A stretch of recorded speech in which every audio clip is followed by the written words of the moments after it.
La vida en la zona confortable. Un amigo me dijo el otro día, mira lo que me ha pasado, somos 10 amigos de la infancia y el otro día uno se pasó con una de las banderitas y escamó todo el grupo de WhatsApp que tenemos para comunicarnos. Después de decirle en varias ocasiones que aquello no tenía cabida en el grupo, acabó abandonándolo. Tendrán unos 40 años y me habló del elemento discrepante diciéndome que se había separado de su mujer, que ahora estaba con otra, que iba mal vestido, que no tenía trabajo, nada. Lo más despreciable del mundo. En cierta forma me venía a decir, ¿ves? La oveja negra de la cuadrilla. Los demás somos perfectos, casi. ¿Te das cuenta de lo bien que lo hago? En cierta forma, quería mi aprobación, pero ¿cómo le iba yo a apoyar si puede que vaya 2 generaciones por delante ideológicamente? No quise preguntarle por los otros, pero tan perfectos seguro que no eran. Tampoco quise preguntarle sobre cómo se ve él, simplemente porque me lo abocó sin ningún rubor y sin preguntarle nada. Claro, está en la zona confortable de la vida, y esto uno sí lo acaba eligiendo. Yo sé que eso le da ánimos y que le viene a decir, ¿cuánta razón tienes? 9 de cada 10 apoyarán tu tesis, estarás sobrado de razón, porque el orden imperante está a tu lado, te apoya la prensa, la ciudadanía está a tu lado, los políticos y empresarios tienen lo que quieren, tú también. ¿Cómo no vas a decir verdades que no aguantarán ni siquiera un tiempo? Te apoyarán, es lo que todos quieren, ¿no? Lo que hacen las ideologías, separan amigos, juntan parejas, tienen hijos y quieren que les digan muy bien, lo estás haciendo muy bien. Es que no saben que eso de ser rebelde nace en las épocas tempranas de la vida. El no quererte nada, el poner todo en tela de juicio, en definitiva, poner en marcha el espíritu crítico. La gente rebelde no ha nacido para recrearse en zonas confortables, sin presiones ni internas ni externas, lo observa todo, reflexiona sobre lo visto, sin trampas.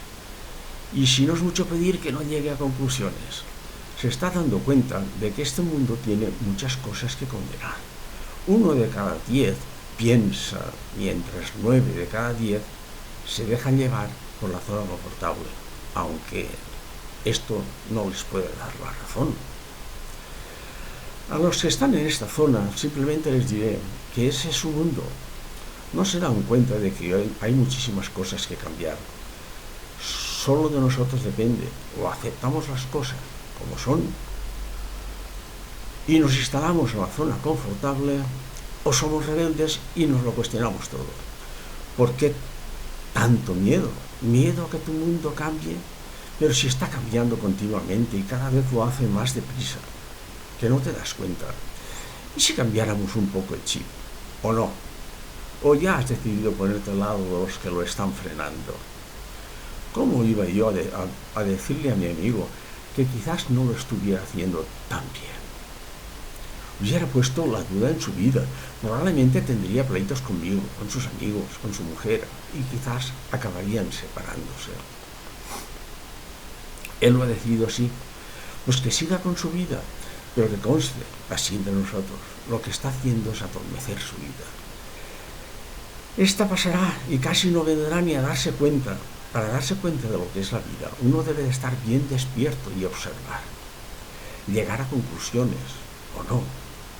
Quizás entonces te des cuenta de que no hay una sola forma de vivir y que porque somos así hay otras formas de entender la vida. Respeto, pues.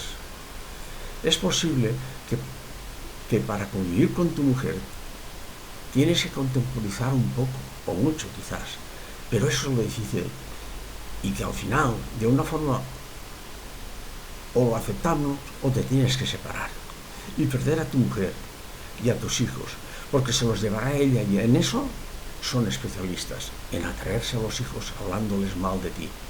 Y si no estás bien preparado, la vida puede convertirse en un calvario estando solo, pero si lo logras, Si te preparas bien, la soledad te convierte en alguien muy feliz y consciente, dejando atrás los malos rollos y sus intereses. Que nos dejen vivir.